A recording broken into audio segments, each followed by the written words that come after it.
കുറഞ്ഞ നിക്ഷേപത്തിൽ ഉയർന്ന വരുമാനം നൽകുന്ന കൃഷികളിലൊന്നായി കൂൺ കൃഷിയെ കാണാവുന്നതാണ്. കൃഷി തുടങ്ങി 17-ാം ദിവസം മുതൽ വരുമാനം കിട്ടിത്തുടങ്ങുമെന്നത് കൂൺ കൃഷിയുടെ പ്രത്യേകതയാണ്. ഒരു ചെറിയ കൂൺ ഫാമിൽ തുടങ്ങിയ ഞങ്ങളുടെ കൂൺ കൃഷി യാത്ര 8 വർഷങ്ങൾ കഴിയുമ്പോൾ വെറും ദിവസ വരുമാനം ഉറപ്പുവരുത്തുക മാത്രമല്ല, നല്ല ലാഭവും ഉണ്ടാക്കി തരുന്നുണ്ട് ഇന്ന്. ശരിയായ ഹൈജീനും മാനേജ്മെന്റും ഉണ്ടെങ്കിൽ കൂൺ കൃഷിയെ സ്ഥിരമായ ഒരു വരുമാന മാർഗമായി സ്വീകരിക്കാവുന്നതാണ്.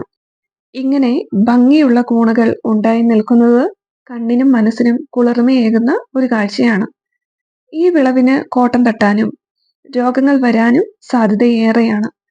കൂൺ കൃഷി തുടങ്ങുന്ന എല്ലാവർക്കും കൂൺ കൃഷിയിൽ അതിജീവിക്കാൻ പറ്റാതെ വരുന്നതിന്റെ കാരണങ്ങൾ കൃഷിയിലെ ചെറിയ ചെറിയ പിഴവുകൾ ആവാം. ഇന്ന് ഈ വിളവെടുപ്പ് വീഡിയോയുടെ ഒപ്പം വർഷത്തിൽ 2 പ്രാവശ്യം മാത്രം നമ്മുടെ ഫാമിൽ നടത്തുന്ന ഒരു ഡീപ്പ് ക്ലീനിങ് പ്രോസസ്സ് കൂടി ഉൾപ്പെടുത്തുന്നുണ്ട്. നമ്മുടെ ഫാമിൽ രോഗങ്ങൾ വരാതിരിക്കാനും ഇതുപോലെ ഭംഗിയുള്ള കൂണുകൾ ഉണ്ടാകാനും നല്ല വിളവ് കിട്ടാനും ഞങ്ങളെ സഹായിക്കുന്ന ഒരു മാർഗം കൂടിയാണിത്. ഇത് ഞങ്ങളുടെ 800 ബെഡ് കപ്പാസിറ്റിയുള്ള ഫാൻ ആൻഡ് പാഡ് സിസ്റ്റം ഉപയോഗിച്ച് പ്രവർത്തിക്കുന്ന മറ്റൊരു ഫാമിലെ മനോഹരമായ കൂണുകളുടെ കാഴ്ചയാണ്. ചില ബെഡുകളിൽ 1-ാമത്തെയും ചിലതിൽ 2-ാമത്തെയും വിളവുമൊക്കെയായി മനോഹരമായി നിൽക്കുന്ന ഈ ഫാമിന് 4-5 മാസങ്ങൾ കഴിയുമ്പോൾ ഈ ഭംഗി ഉണ്ടാവില്ല. അറക്കപ്പൊടിയിൽ കൃഷി ചെയ്യുന്നതിനാലും ബെഡുകൾ സൂക്ഷിക്കാൻ ആവശ്യത്തിന് ഫാമുകൾ ഉള്ളതിനാലും 5 മാസത്തോളം കൂൺ ബെഡുകൾ വിളവെടുപ്പിന് ഇവിടെ ഉപയോഗിക്കാറുണ്ട്. അതുപോലെ 5 മാസം പ്രായമായ ബെഡുകളാണ് നിങ്ങളിവിടെ കാണുന്നത്. 5-6 തവണയൊക്കെ വിളവെടുപ്പ് പൂർത്തിയാക്കിയ ബെഡുകളാണിവ. 2-3 ബാച്ച് കൃഷിക്ക് ശേഷം ഓരോ ഫാമും ഡീപ്പ് ക്ലീനിങ് ചെയ്യേണ്ടത് അത്യാവശ്യമാണ്. നമ്മുടെ ഫാമിൽ ഉണ്ടാകുന്ന ഫംഗസ്, ബാക്ടീരിയ, ഈച്ചകൾ, മറ്റ് കീടങ്ങൾ തുടങ്ങിയ ഹാനികരമായ ജീവികളെ നശിപ്പിക്കാൻ ഉപയോഗിക്കുന്ന ഒരു മാർഗമാണിത്. ഇതിനായി ഇവിടെ സ്വീകരിക്കുന്നത് ഫുമിഗേഷൻ എന്ന പ്രക്രിയയാണ്. അതിനായി ഫാം തയ്യാറാക്കുന്നത് എങ്ങനെയെന്ന് നോക്കാം. ഇതിനായി ആദ്യം ചെയ്യേണ്ടത് വിളവെടുപ്പ് പൂർത്തിയാക്കിയ ബെഡുകൾ ഫാമിൽ നിന്ന് മാറ്റി കമ്പോസ്റ്റ് യൂണിറ്റിലോട്ട് എത്തിക്കുക എന്നതാണ്. ഈ ബെഡുകൾ മാറ്റുക എന്നത് കൂൺ പറിക്കുന്നത് പോലെ അത്ര എളുപ്പവും സുഖകരവുമായ ഒരു ജോലിയല്ല. ഈ ബെഡുകൾ മാറ്റിക്കഴിഞ്ഞതിന് ശേഷം ഇവിടെ ചെയ്യുന്നത് ഫാം അടിച്ചു വാരി വൃത്തിയാക്കുക എന്നതാണ്. ബെഡുകൾ മാറ്റുമ്പോഴും മറ്റും ധാരാളം അറക്കപ്പൊടി പഴക്കം ചെന്ന ബെഡുകളിൽ നിന്ന് ഫാമിൽ വീഴാൻ സാധ്യതയേറെയാണ്. അതെല്ലാം അടിച്ചു വാരി മാറ്റേണ്ടതുണ്ട്. ഇങ്ങനെ അടിച്ചു വാരി വൃത്തിയാക്കിയ ഫാമിന്റെ തറയിൽ ആവശ്യത്തിന് ബ്ലീച്ചിങ് പൗഡർ വിതറിയതിനു ശേഷം ഫാം കഴുകി വൃത്തിയാക്കുക എന്നതാണ് അടുത്ത പണി. ക്ലീനിങ് പ്രോസസ്സിന്റെ ഓരോ ഘട്ടവും അത്രമേൽ സമയമെടുത്തും കാര്യക്ഷമതയോടും ചെയ്താൽ മാത്രമേ ക്ലീനിങ്ങിലൂടെ ഉദ്ദേശിക്കുന്ന ഫലം ലഭിക്കുകയുള്ളൂ. കൂൺ ഫാമിന്റെ തറ കഴുകി വൃത്തിയാക്കുന്ന പ്രക്രിയയാണ് ഇപ്പോൾ കാണുന്നത്. വർഷത്തില് 2-3 പ്രാവശ്യം മാത്രം ചെയ്യേണ്ടി വരുന്ന ഈ ഡീപ്പ് ക്ലീനിങ് പ്രോസസ്സ് ചില സമയങ്ങളിൽ ഒറ്റ ദിവസം കൊണ്ട് നമുക്ക് പൂർത്തിയാക്കാൻ പറ്റാറില്ല. ഓരോ ഫാമിന്റെ വലുപ്പത്തിനനുസരിച്ചും അതിൽ നിന്ന് നീക്കം ചെയ്യേണ്ട ബെഡുകളുടെ എണ്ണത്തെയൊക്കെ ആശ്രയിച്ചും സമയം കൂടുതലോ കുറവോ വരാവുന്നതാണ്. ഇവിടെ ഞങ്ങൾ ഏകദേശം 2 ദിവസം എടുത്താണ് ബെഡുകൾ നീക്കം ചെയ്തതും ഫാം ക്ലീൻ ആക്കിയെടുത്തതും.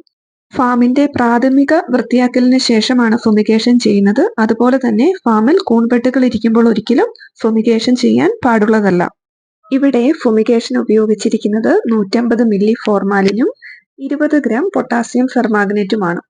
ഫാമിന് നടുവിൽ വെച്ചിരിക്കുന്ന സ്റ്റീൽ പാത്രത്തിൽ 150 മില്ലി ഫോർമാലിൻ ആദ്യം ചേർക്കണം. അതിനുശേഷം പൊട്ടാസ്യം ഫെർമാഗ്നേറ്റ് ചേർത്തതിനു ശേഷം ഫാമിൽ നിന്ന് എത്രയും പെട്ടെന്ന് പുറത്തു കിടക്കണം. ഒരു രാസപ്രവർത്തനമാണ് ഇവിടെ നടക്കുന്നത്. ഇതിലൂടെ പുറത്തു വരുന്ന വാതകം നമ്മുടെ ആരോഗ്യത്തെ ദോഷകരമായി ബാധിക്കും എന്നതിനാൽ ഈ ഒരു പ്രോസസ്സ് ആവശ്യത്തിന് മുൻകരുതൽ എടുക്കാതെ ചെയ്യരുത്. ഫുമിഗേഷൻ ഉപയോഗിക്കുന്ന രാസവസ്തുക്കളുടെ അളവ് ഫാമിന്റെ വലിപ്പത്തെയും അതിൽ ഉൾക്കൊള്ളുന്ന ബെഡിന്റെയും എണ്ണത്തെയും എല്ലാം ആശ്രയിച്ച് വ്യത്യാസപ്പെടാം. അതുപോലെ തന്നെ ഫുമിഗേഷനുമായി ബന്ധപ്പെട്ട് ശ്രദ്ധിക്കേണ്ട ചില കാര്യങ്ങളുണ്ട്.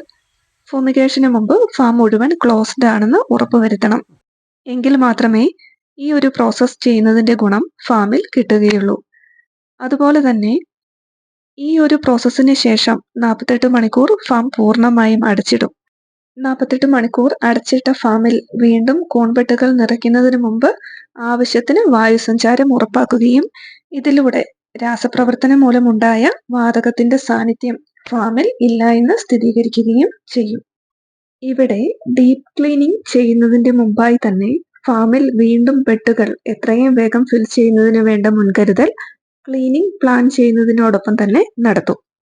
ഇങ്ങനെ ക്ലീൻ ചെയ്ത ഫാമിലോട്ട് നിറയ്ക്കേണ്ട കൂൺപെട്ടുകൾ നമ്മുടെ ഡാർക്ക് റൂമിൽ തയ്യാറാക്കി വെച്ചിരിക്കുന്നതാണ് ഇപ്പോൾ കാണുന്നത്.